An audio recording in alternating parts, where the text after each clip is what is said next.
Hi, I am Dr. Erin Zanzo, and I'm the veterinarian for the chimpanzees and the cattle here at Chimpanzee Sanctuary Northwest. And we thought we'd give you a little tour of the clinic area. So this is a wonderful clinic to have. For several years, we did not have this addition, and it may get a little loud, so you may get some commentary from next door. It's such a common interruption in our conversations, but a welcome one, obviously. Previously, we had our clinic in a toy hauler fifth wheel that was actually outside of the chimp house building. So this is a complete improvement and a wonderful place to be able to work, where we can safely move the chimpanzees right into the clinic area if we need to do a procedure. But the clinic also serves as a place where we run diagnostic tests. We store a lot of equipment for medical care and a lot of their supplements and medications. So the first cupboard here is most of our commonly used medications. We have a lot of emergency meds, pain relief, things we might use in surgery, medications for allergic reactions, to bee stings or what have you. We have Burrito is a heart patient, so we have his heart medications here. We have things for upset tummies. We have pain relief, your usual suspects there, acetaminophen, meloxicam, ibuprofen. And then we have some of our lesser known or lesser used medications up there, such as antibiotics and different diagnostic or therapeutic medications. And then we move down here and we have all of our supplements and topicals for treating wounds. We give them B12 because they have mostly a plant-based diet, and Burrito's on a nice heart supplement. Some of our chimps are on extra fiber. So as you can see, we have our record keeping and our charts container. We have a little scale if we ever need to calibrate medications more specifically by weight.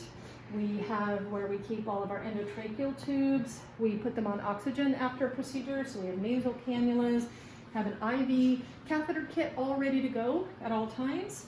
Our scrub sink. We have our scrub materials. This is our diagnostic cabinet where we keep all of our blood tubes, fecal sample collection, all of our venipuncture materials, ultrasound gel, urinalysis equipment, things like that. Up here it's mostly surgical gloves and gauze and things like that. We have sort of a mini lab where we have a centrifuge where we can prep blood samples, a microscope. We have a cold tray for dental scaling and exploration and extraction if we need to do that, as well as what we call a cold tray just for very minor wounds that might need some stitching up that don't require a sterile pack. We keep all of our sterile packs and gowns down in this cupboard and have that ready to go. We do have the ability to dart the chimps and use a pole syringe if they won't accept a hand injection. As most people know, they do need to be fully anesthetized for us to safely handle them. So it varies with every chimp about whether they will voluntarily take an injection, and sometimes we have to use other methods, and we try to use some oral sedation as well, just to make the whole process a little bit less stressful on them. Over here we have pre-calculated drug dosages for every chimpanzee with their weight. We have emergency drugs all prepared as far as what different dosages we might need for different conditions, which is always nice to have. Some extra storage of surgical equipment. This is our mobile monitoring unit where we can, if we needed to do something outside of the clinic, what we call cage side or in their rooms, in the front rooms, we can monitor them with EKG, blood pressure, pulse ox while we're having them in recovery if we needed to do that. This is a fancy anesthesia machine that was donated by a human hospital, so it's far more than what most veterinarians deal with, but it allows us to have a readout of the EKG and pulse ox, everything that a human hospital would have, and we're very fortunate that we've had some human anesthesiology practitioners come and help us through the years. We have obviously fluids, a fluid pump. All of our chimpanzees, when they're sedated, get an IV line in, and if it's appropriate, they get intubated and put on oxygen and gas anesthesia. This kind of depends on what we're doing. We have a friend here is our patient. He's a very compliant patient, and he's all draped and ready for surgery.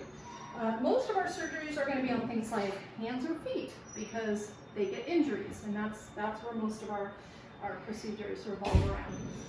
Over here we have suction, which we do use fairly frequently when the chimps are under anesthesia, just to make sure we're getting rid of any secretions that are coming up and causing a problem.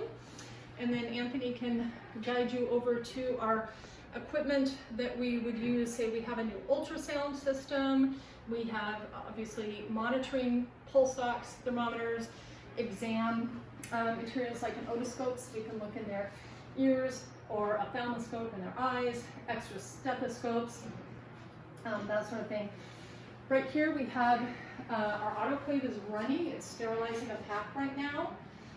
We like to have at least 2 surgical packs prepped at all time, as well as extra sterile equipment that we might need in case of an emergency. And that's about it.